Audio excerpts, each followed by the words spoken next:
Peace and blessings to the chosen. Shalom. First and foremost, giving all praise, glory, and honor to Yahweh Shem Shai. Double honor to the elders and apostles of Great Millstone. Salutations to the Akim, pushing his truth with sincerity and charity. I'm my brother Yalad. Title in this video, Experience is a Great Teacher. Why do I say that? Well, I got to give credit to reading too, because reading and experience go very well together. But experience is different from just reading. It's very different. So, Isaiah 28:9, whom shall he teach knowledge, and whom shall he make to understand doctrine? Them that are weaned from the milk and drawn from the breast, for precept must be upon precept, precept upon precept, line upon line, line upon line, here a little and there a little. So a lot of things come in bits and pieces.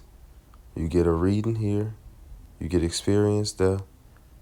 A lot of things come in portions, and then they all come together. What they say, each set sold separately. You know, but that experience is it goes well together with the reading, because you have to be reading. You have to be reading. It says Proverbs 4:7, wisdom is the principal thing. Therefore, get wisdom. With all thy getting, get understanding. And how you gonna understand the reading if you're not asking questions, if you're not experiencing the things that you're reading? How you gonna understand the experience if you're not reading? They go hand in hand, really. They balance each other out. Because when you actually apply yourself to these scriptures and read this word, you see the scriptures in everything you do almost. Every time you go out or see anything, it reminds you of certain accounts in the scriptures, certain precepts. And the experiencing of a thing can aid your understanding of certain precepts or certain questions that you may have.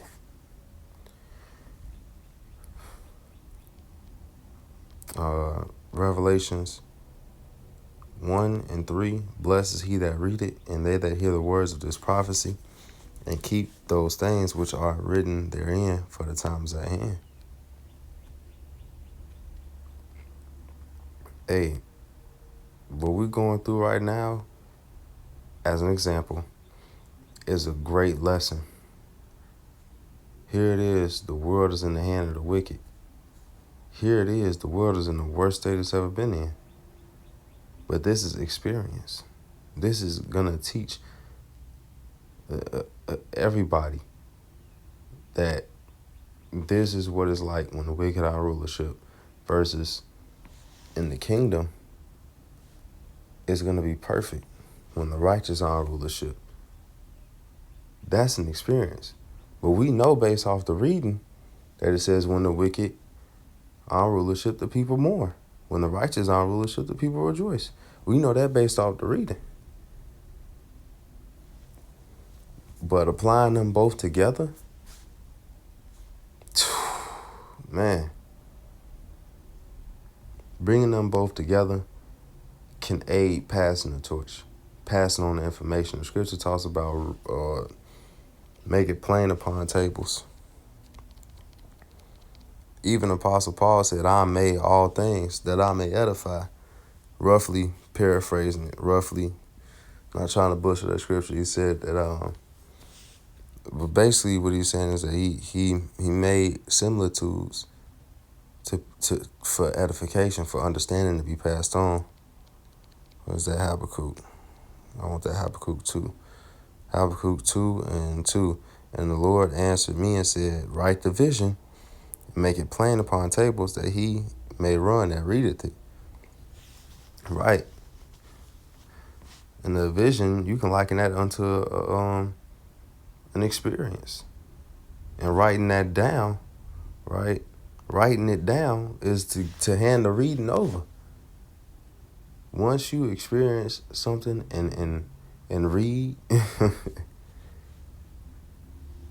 it helps master a thing. They say in the world, 10,000 hours makes mastery. They say in the world that how you say, if you can teach it to somebody else, if you can pass it on to somebody else, then you know it. And the experience of giving that information to somebody else, the experience of reading things for yourself, these things, they go hand in hand. That's why it says, well, all you're getting, get understanding. Whatever you getting, whether it be experience, whether it be reading. And if you're reading, ask questions. Sometimes your questions will get learned or answered by experience, by going through the question you have. With all you're getting, get understanding. If you getting an experience, read, look into things. The scripture says that you should not be ignorant of anything small or large. I'm trying to get it now.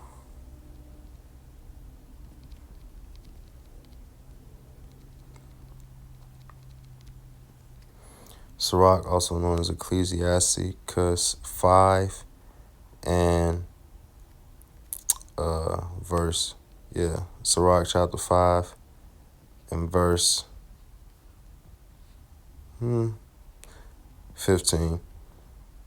I was thinking about starting up, but no, 15. Be not ignorant of anything in a great matter or small. Right?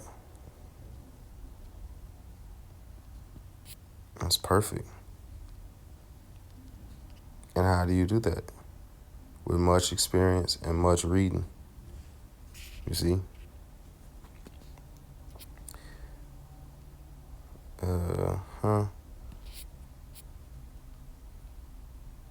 Well,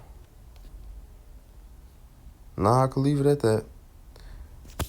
Lord willing, this is edifying.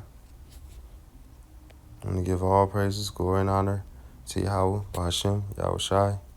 Double honor to the elders and apostles of Great Millstone. Salutation to the high King pushing his truth, sincerity, and charity, risking their lives for freedom to do so. Honor Brother Elad. I'm signing out. Kwame Yasharala and Abab Abal.